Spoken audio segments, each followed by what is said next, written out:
ሆሳዕና በአርያም ሆሳዕና ለወልደ ዳዊት ሆሳዕና የሚለው ቃል ከጥንት አረማይክ ወይም ከዕብራይስጥ የመጣ ቃል ነው። ሆሽና አና ይለዋል። የቃሉም ትርጉም አሁን አድን ማለት ነው። አሁን አቅና ማለት ነው። መድኃኒት ማለት ነው። ይህንንም ቅዱስ ዳዊት አባታችን አስቀድሞ ዘምሮታል። ኦ እግዚኦ አድንሶ ኦ እግዚኦ ሰርህሶ እያለ ዘምሯል። አቤቱ እባክህ አሁን አድን፣ አቤቱ እባክህ አሁን አቅና ማለት ነው። እዚያው የዳዊት መዝሙር 117 ላይ መመልከት ትችላላችሁ። ለጊዜው እስራኤል ሆሳዕና ለወልደ ዳዊት ለዳዊት ልጅ መድኃኒት አዳይ መባል ይገባዋል። ሆሳዕና በአርያም አርያም ከፍ ያለ ማለት ነው። ከሰማይ የመጣ መድኃኒት ማለት ነው። ምን ሲሉ ነው? እነሱ በሮማውያን ቅኝ ግዛት ስር ነበሩና ከሮማውያን ቅኝ ግዛት ነፃ አውጣን ሲሉት ነው። ምድራዊ ንጉሥ መስሏቸው ነው የእስራኤል ንጉሥ እያለው። እሱ ግን የሰማይና የምድር ንጉሥ ነው። በባህሪው ሞት የሌለበት፣ በመንግሥቱ ሽረትና እልፈት ለውጥ የሌለበት የዘላለም ንጉሥ ነው። እሱ አዳምና ልጆቹን ሁሉ ከሲኦል ከባርነት ቤት ነፃ ሊያወጣ ከጨለማ ወደሚደነቅ ብርሃን ከሲኦል ወደ ገነት ሊያሻግረን ነው የተገለጠው። እነሱ ግን ያሰቡት ሰውኛውን ነበረ፣ ምድራዊውን ነበረ። እሱ ግን ዓለሙን ሁሉ ሊያድን ነፃ ሊያወጣ ነው የተገለጠው። እንዲህ እያሉ ዘመሩ። ሕዝቡ ሁሉ ተገረሙ፣ ተደነቁ። ይህ ማን ነው? ምንድን ነው አሉ። ምስጋናው ሲቀርብለት ሰምተዋል። ከገጹ ከፊቱ ብርሃን ሲወጣ ተመልክተዋልና ዓይን የሚበዘብዝ ብርሃን። አዎ ሕፃናትም ደግሞ እየተቀባበሉ ያመሰግኑ ነበረ። አስቀድሞ በክቡር ዳዊት የተነገረው ቃል እንዲፈጸም እማፈ ደቂቅ ወሕፃናት አስተዳሎ ከስብሐተ ይላል። በእንተ ጸላይ ከመትን ስቶ ለጸላይ ወለገፋይ ይላል የዳዊት መዝሙር 8 ቁጥር 2 ጀምሮ። ከሕፃናትና ከሚጠቡት አንደበት ምስጋና ለራስ አዘጋጀ። ከ40 ቀን ከ80 ቀን ልጆች ከዓመት ከ2 ዓመት ሕፃናት ምስጋናን ለራስ አዘጋጀ። ምስጋናን ተቀበልክ። አንደበታቸውን ለምስጋና ከፈተ የማይሳነው አምላክ።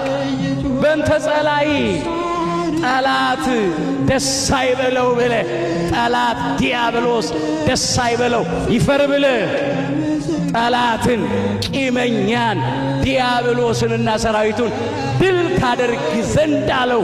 አዎ ድል አደረገ።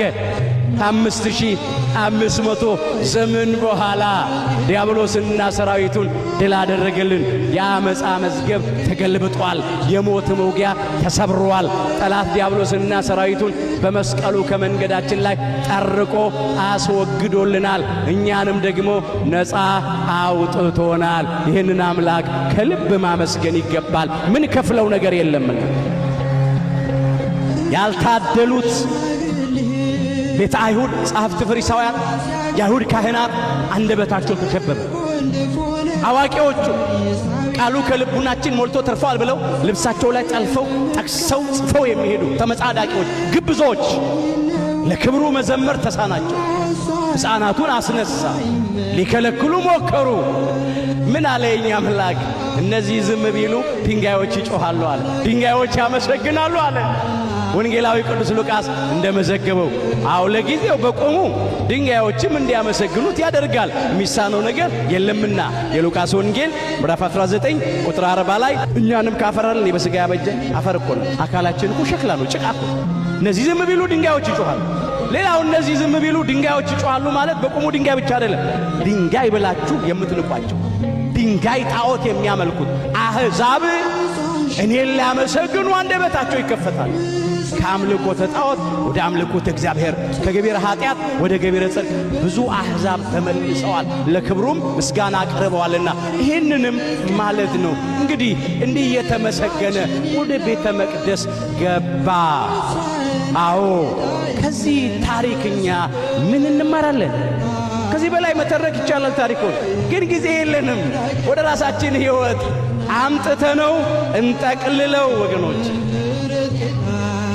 ፍትሕዎሙ ወአምጽዎሙ ሊተ፣ ፈታችሁ አምጡልኝ። ዛሬም ካህናቱን ፈታችሁ አምጡልኝ ይላል አምላካችን ኢየሱስ ክርስቶስ። በደቀ መዛሙርቱ እግር የተተኩ ሕዝቡን እንዲፈቱ የታዘዙ ካህናት ናቸው።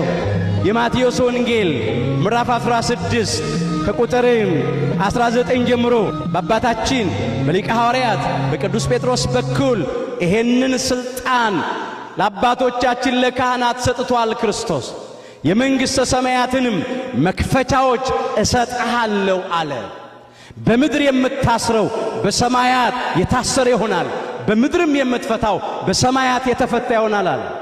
በቁልፍ የተዘጋ በር ይከፈታል፣ በቁልፍ የተከፈተ በር ይዘጋል። ቁልፍ መክፈቻም ነው መዝጊያም ነው። ይሄም እንደዚህ ማለት ነው። ወደ እግዚአብሔር መንግሥት የምታስገባበት ከእግዚአብሔር መንግሥት የምታስወጣበት ቁልፍ ሥልጣን ሰጥቻለሁ አለ። ይሄ ከእግዚአብሔር የተሰጠ ሥልጣን ነው። በቅዱሳን ሐዋርያት እግር ለተተኩት አሰረ ፍኖታቸውን ለተከተሉት ለአባቶቻችን ለካህናቱ ይሄንን ሰጠ። በምድር የምታስሩት ሁሉ በሰማያት የታሰረ ይሆናል አለ። በምድር የምትፈቱት ሁሉ በሰማያት የተፈታ ይሆናል አለ። በሌላ ስፍራም እንደዚህ ይላል፣ ኃጢአታቸውን የያዛችሁባቸው ተይዞባቸዋል አለ። ይቅር ያላችኋቸውም ይቀርላቸዋል አለ።